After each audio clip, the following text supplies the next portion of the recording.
Mirëmëngjes, jemi në Berat. Është dita e dytë e eventit. Është akoma herët, njerëzit nuk janë zgjuar, disa makina mungojnë. Do vim pak më vonë. Do bëjmë një prezantim çfarë ka pas Berati nderin të mirëpresi këtë fundjavë. Fillojmë nga makina amerikane. Atëherë është fillimi i bulevardit, jemi këtu në Berat, si thash, sipër është kalaja. Ka shumë turista, mos them që u shikë goca, ma që trojnë. Qëtë hoteli duke turë me vrap. Ha, baba? Do të pësojmë neve? E, mirë. Kështu që, fillojmë me makina amerikane.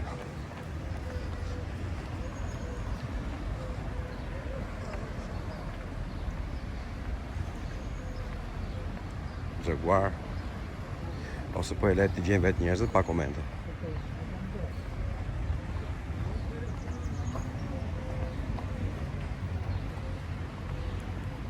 Kjo është shumë bukur.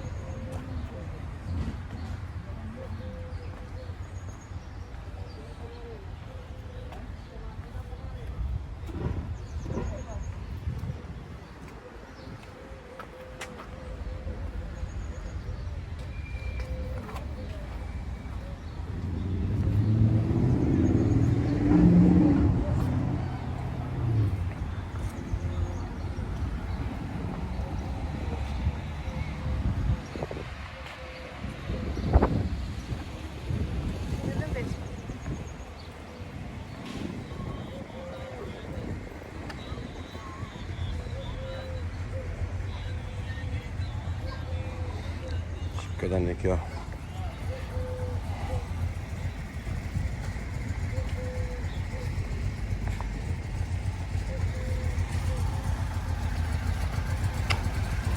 The Spider.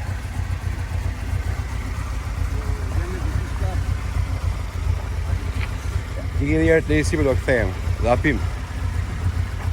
Angë mëgjesi. Angë mëgjesi.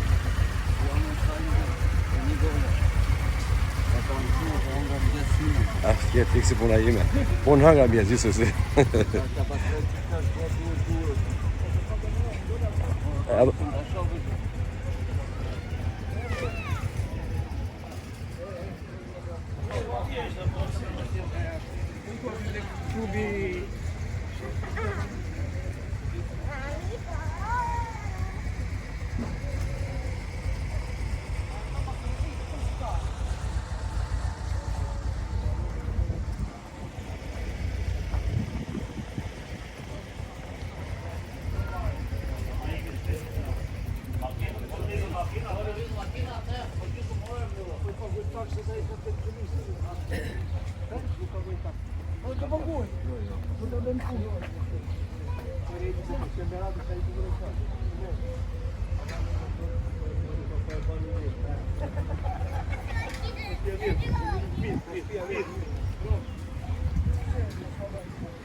Mëngjes.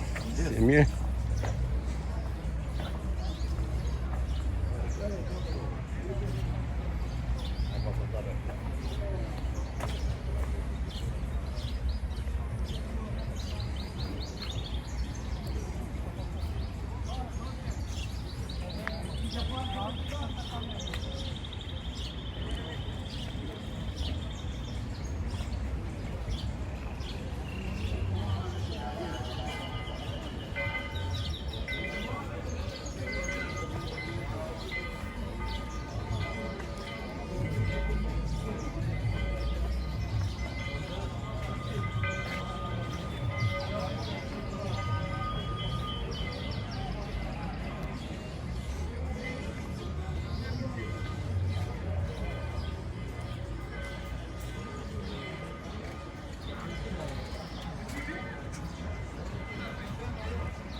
Niki.